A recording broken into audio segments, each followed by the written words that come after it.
ê tắc lại tắc kẻ toàn đại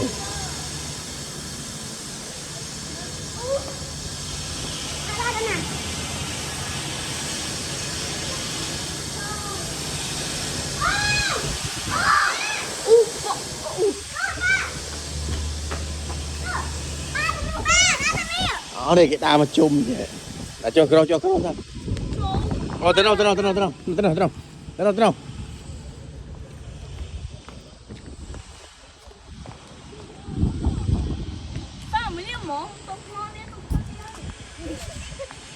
say hello mà say hello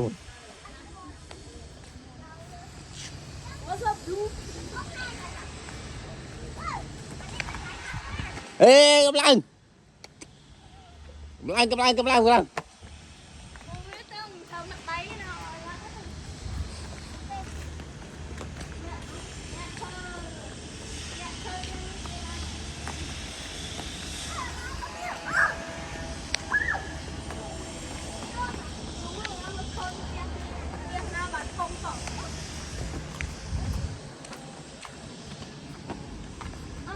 nè từ sao mà tham bột ê à vu om mơ mẹ lên cái phải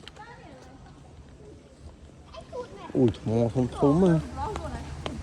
đỏ chân nè no shoot là khả năng các bạn nó chết